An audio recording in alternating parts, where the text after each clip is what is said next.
Nifty అయితే ఈరోజు 50 points down అయింది ఫ్రెండ్స్. 24,187 దగ్గర అయితే క్లోజ్ అయింది. సెన్సెక్స్ అయితే మోర్ దెన్ 200 పాయింట్స్ అయితే ఫాల్ అయింది. చాలా సెక్టార్లు అయితే పడినట్టు అయితే కనిపిస్తూ ఉన్నాయి. ఇకపోతే ఇక్కడ US and Iran war tensions అయితే అలాగే ఉన్నాయి. ఇద్దరు దాడులు చేసుకుంటున్నారు.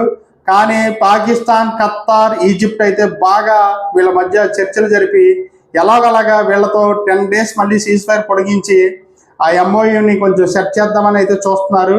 కానీ ట్రంప్ ముందు అయితే 2 అవకాశాలు ఉన్నాయి.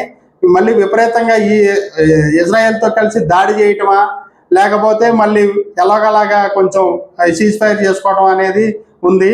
దీనివల్ల క్రూడ్ ఆయిల్ అయితే $83 అయితే ఉంది. ఇంటర్నేషనల్ మార్కెట్లో అయితే ప్యానిక్ అవుతుంది. ఆల్రెడీ మనం నిన్న డిస్కస్ చేసాం. ఒక గెలానికి వచ్చి $4. ఇది యుఎస్లో చాలా ఎక్కువ ప్రైస్ అని చెప్పి ఆల్రెడీ మనం డిస్కస్ చేసాం ఫ్రెండ్స్. ఓవరాల్గా చూసుకుంటే అయితే గ్లోబల్గా కానీ డొమెస్టిక్గా కానీ కూడా పెద్ద పాజిటివ్ న్యూస్ అయితే ఏం కనిపించట్లేదు. కానీ మనకైతే నేను ఒక మంచి స్టాక్ అయితే ఐడెంటిఫై చేశాను మీ వాచ్ లిస్ట్లో పెట్టుకోవడం కోసం. నెక్స్ట్ 1 year లోపులోనే ఇంచుమించుగా మంచి రిటర్న్ వచ్చే కంపెనీ, ఆల్మోస్ట్ డబుల్ అయ్యే కంపెనీ, హ్యూజ్ మార్కెట్ క్యాప్ ఉన్నది. యాక్చువల్గా ప్రమోటర్ స్టేక్ అనేది మోర్ దెన్ 84% ఉన్న స్టాకు. ఎఫ్ఐస్ కూడా ఇన్వెస్ట్ చేస్తున్నారు, డిఐస్ కూడా ఉన్నారు. So NTPC green friends. దీని టెక్నికల్ అండ్ ఫండమెంటల్స్ ఎలా ఉన్నాయి ఏంటి అనేది పూర్తి వీడియో మన ఛానల్ అప్లోడ్ చేస్తున్నా. Please like, share and subscribe the HR stock winners.